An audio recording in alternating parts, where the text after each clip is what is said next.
తాకట్లో ఉన్న మీ బంగారాన్ని విడిపించి ఆ రోజు ఆన్లైన్ రేటుకి కొంటాం. Sharma gold company. నమస్తే, వెల్కమ్ టు సుమన్ టీవీ. నేను గిరిజ. ఇవాళ మనతో పాటు ప్రముఖ ఆధ్యాత్మికవేత్త జ్యోతిష్య పండితులు బ్రహ్మశ్రీ సుభాష్ శర్మ గురుగారు ఉన్నారు. వారితో మాట్లాడేద్దాం. గురుగారు నమస్కారం. గురుగారు, ఇప్పుడు మనకి సోమవారం సోమావతి అమావాస్య వస్తుంది కదా గురుగారు. సో అంటే ఈ సోమవారం రోజున మామూలుగానే శివయ్యకి ప్రీతికరం, అలాంటిది అమావాస్య వచ్చింది. సో ఈ రోజున శివుని ఏ విధంగా ఆరాధిస్తే మనకు సకల శుభాలు కలిగేటువంటి పూజా విధానం ఏదైనా ఉంటే తెలియజేస్తారా గురుగారు? తప్పకుండా తెలియజేస్తారమ్మా. ముందుగా ప్రేక్షకులందరికీ శ్రీమాత్రే నమః, శ్రీ గురుభ్యో నమః. ఓం వందే శంభుమాపతిం సురగురుం వందే జగత్కారణం వందే పన్నగభూషణం మృగధరం వందే పశూనాం పతిం వందే సూర్యశశాంకవహినినయనం వందే ముకుందప్రియం వందే భక్తజనాశ్రయం చ వరదం వందే శివం శంకరం. జగత్తుకి అంతటికీ కూడా సాక్షిభూతము ప్రాణకారకుడైనటువంటి ఆ పరమశివుణ్ణి ఆరాధించడం అనేటటువంటిది పూర్వజన్మ సుకృతం ఉంటే కానీ ఆయన దరికి మనం చేరుకోలేమట. ఎందుకంటే మామూలుగా వచ్చేటటువంటి సోమవారానికి ఈ అమావాస్య వచ్చేటటువంటి సోమవారికి చాలా ప్రాధాన్యత ఉంది. అలాగే అమావాస్య అయిపోయింది అంటే మనకు ఈ యొక్క తెలుగు సంవత్సరంలో ఒక నెల గడిచిపోయింది అని అర్థము. అలాగే శివుడు కూడా ప్రాణాన్ని హరించేటటువంటి వాడు, లయకారకుడు అని చెప్పడం జరిగింది. అంటే ఎవరి కాలము ఎంతవరకు ఉంటుంది అని నిర్ణయించేటటువంటి వాడు పరమశివుడు. అలాగే ఈ అమావాస్యతో కూడుకొని వచ్చినటువంటి సోమతి అమావాస్యగా పిలువబడుతూ ఉంటుంది. ఈ అమావాస్యకు మామూలుగా వచ్చేటటువంటి సోమవారము శివుడికి ఎంత ప్రీతికరమో అంతకు 100 ప్రీతికరమైనటువంటి రోజు ఈ సోమతి అమావాస్య. దీనికి చాలా ప్రాముఖ్యత ఉంది. కాశీఖండంలో చూసుకున్న, శివపురాణంలో చూసుకున్న దీనికి కొన్ని కథలు కూడా ఆధారంగా చెప్పడం జరిగింది. అయితే ఈ యొక్క సోమవతి అమావాస్య రోజునే ఒక నల్లచీమ ఉంటుంది. ఆ నల్లచీమ ఒక బిల్వపత్రంలో నడుస్తూ ఉంటుందట. ఆ తెలియకుండానే ఒక వ్యక్తి భక్తుడు ఏం చేశాడంటే ఆ బిల్వపత్రాలన్నీ కూడా శివుడికి అర్పించడం జరిగింది.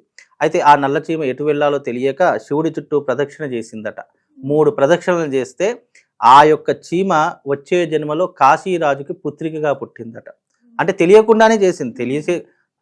తెలియకుండా చేసినా కూడా ఒక చీమకు 3 ప్రదక్షిణలు చేస్తేనే ఒక మహారాజుకి, కాశీరాజు అనేటటువంటి మహారాజుకి పుత్రికగా జన్మించి ఎన్నో సుఖాలు అనుభవించిందట. అలాగే శివపురాణంలో కూడా, ఇది కాశీఖండంలో చెప్పారు. అలాగే శివపురాణంలో కూడా మరొక కథ ఉందట.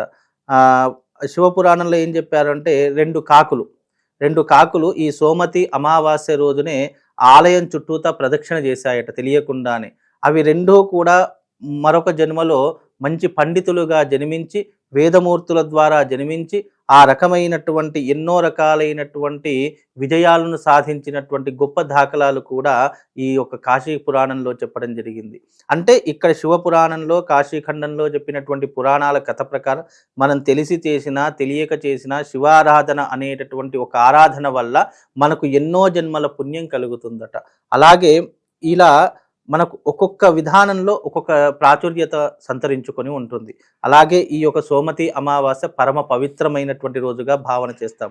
ఆ రోజున శివుడికి సంబంధించినటువంటి ఏ క్రతువు చేసినా, ప్రదక్షిణ చేసినా, అభిషేకం చేసినా, నామస్మరణ చేసినా, లేదా శివాలయానికి వెళ్ళి సేవ చేసుకున్న ఎన్నో జన్మల యొక్క పుణ్య ఫలితాన్ని పొందేటటువంటి అవకాశము ఈ సోమతి అమావాస్యకు ఏర్పడుతూ ఉంటుంది.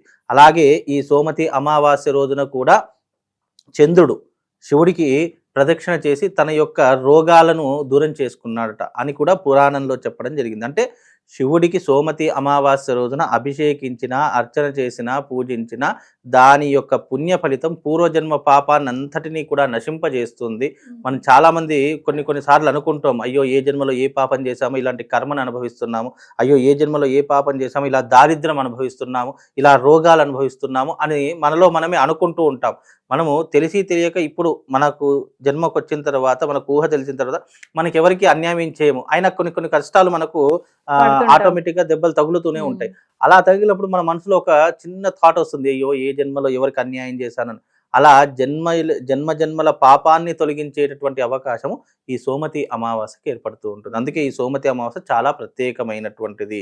కాబట్టి పురుషులైతే తప్పకుండా బ్రహ్మ ముహూర్తంలో లేచి గంగా స్నానం ఆచరించాలని శాస్త్రవచనము.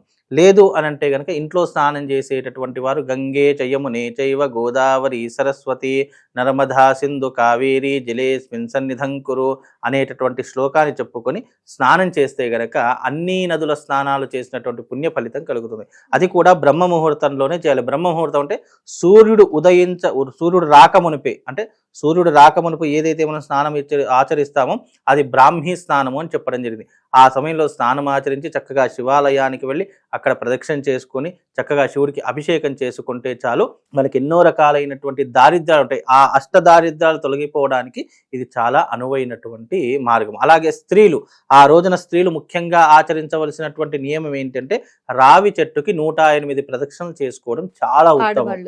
ఆడవాళ్ళు ప్రతి ఒక్క స్త్రీ తప్పకుండా రావి చెట్టుకు ఈ సోమతి అమావాస్య రోజు 108 ప్రదక్షిణలు చేయాలి. అది సోమతి అమావాస్య కథలో కూడా చెప్పడం జరుగుతుంది. అలా 108 ప్రదక్షిణలు చేసి ఒక్కొక్క ప్రదక్షిణకు ఒక్కొక్క ఖర్జూర పండు ఉంటుంది. ఆ ఒక్కొక్క ఖర్జూర పండు అక్కడ రావి చెట్టు మొదట్లో సమర్పించి 108 ప్రదక్షిణలు అయిపోయిన తర్వాత అవి 108 ఖర్జూర పళ్ళు అవుతాయి. ఆ పళ్ళను ఏం చెయ్యాలి అంటే ఖర్జూరాలను ఎవరికైనా అక్కడ దేవాలయంలో దానం చేయాలి, లేదా ఎవరికైనా దానం ఇవ్వాలి అనేటటువంటిది శాస్త్రవచనం.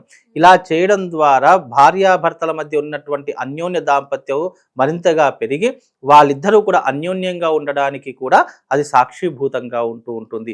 అలాగే వివాహం కానటువంటి వారు, సంతానం లేనటువంటి వారు కూడా ఈ సోమతి అమావాస్య రోజున ఎవరైతే రావి చెట్టుకు ప్రదక్షిణ చేస్తారో తప్పకుండా వాళ్ళ మనసులో ఉన్నటువంటి కోరిక నెరవేరడానికి ఈ సోమతి అమావాస్య చాలా ఉత్తమమైనటువంటి తిథిగా చెప్పడం జరిగింది.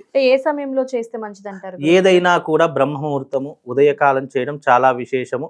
ప్రదోష కాలంలో చెట్లను ముట్టడం ఇబ్బంది కాబట్టి చెట్లను ముట్టకూడదు కాబట్టి ఏదైనా కూడా ఉదయకాలం చేసుకుంటే చాలా ఉత్తమమైనటువంటి ఫలితాలను పొందుతారు. అలాగే ఈ అమావాస్య రోజున పితృకర్మలు చేయడానికి కూడా చాలా ప్రాశస్త్యం పొందినటువంటిది. పితృదేవతల యొక్క అనుగ్రహాన్ని పొందడానికి, శ్రాద్ధ కర్మను చేయడానికి కూడా ఈ సోమతి అమావాస్యను కూడా వినియోగించుకోవచ్చు.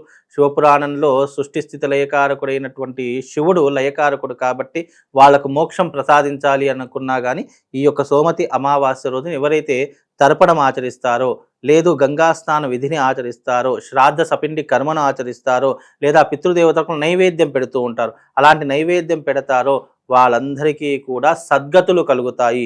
శివుడు వాళ్లకు పుణ్యలోకాలను ప్రసాదిస్తాడు అని కూడా మనకు శాస్త్రవచనంలో చెప్పడం జరిగింది. కనుక ఇలాంటి సోమతి అమావాస్య రోజున చేయవలసినటువంటి కర్మాధిక్యాలు ఎన్నో రకాలుగా పురాణాలలో చెప్పడం జరిగింది. తెలిసి చేసినా తెలియక చేసినా భగవంతునికి మనం ఏదైతే మనము వద్దు అనుకొని చేస్తామో దానికే మరింత పుణ్య ఫలితం కలుగుతుందట శాస్త్రవచనం ఇది. కాబట్టి మనము తెలిసి చేసినా తెలియక చేసినా శివుడి యొక్క అనుగ్రహము అతి సులువుగా పొందడానికి ఈ సోమతి అమావాస్యను వినియోగించుకుంటే వాళ్ళ జీవితం ధన్యమైపోతుంది.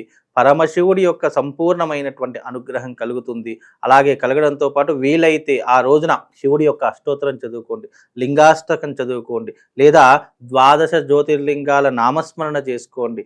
ఇలా శివుడికి సంబంధించినటువంటి ఏది శ్లోకం చదువుకున్నా, ఏ నామం మనసులో తలుచుకున్నా దాని యొక్క పుణ్య ఫలితం నీకు 100 రెట్లుగా తిరిగి వచ్చేటటువంటి అవకాశము ఈ యొక్క నామస్మరణ ద్వారా కలుగుతుంది. కాబట్టి వీలైనంత వరకు ఈ సోమతి అమావాస్య రోజున చాలా చక్కగా భగవత్ ఆరాధన చేసుకొని, వీలైతే మీ ఇంట్లో స్ఫటికలింగం ఉంటే గనక ఆ స్ఫటికలింగానికి ఉదయకాలము చక్కగా పంచామృతంతో అభిషేకం చేసుకునేటటువంటి ప్రయత్నం చేసుకోండి. తద్వారా మీ జీవితం ధన్యమైపోతుంది. పరమశివుడి యొక్క సంపూర్ణమైనటువంటి అనుగ్రహం కలుగుతుందండి. ఓకే గురుగారు, చాలా చక్కటి విశ్లేషణని తెలియజేశారు. నిజంగా తెలిసి కాదు తెలియకుండా చేసినా సరే మనకు భగవంతుడి కృప మన మీద ఉంటుంది అనేది చాలా చక్కటి వివరణ తెలియజేశారు గురువుగారు. అలాగే ఆడవాళ్ళు కానివ్వండి, మగవాళ్ళు కానివ్వండి, చేయాల్సిన విధి విధానం ఎలా చేసుకుంటే మంచిది అనేది.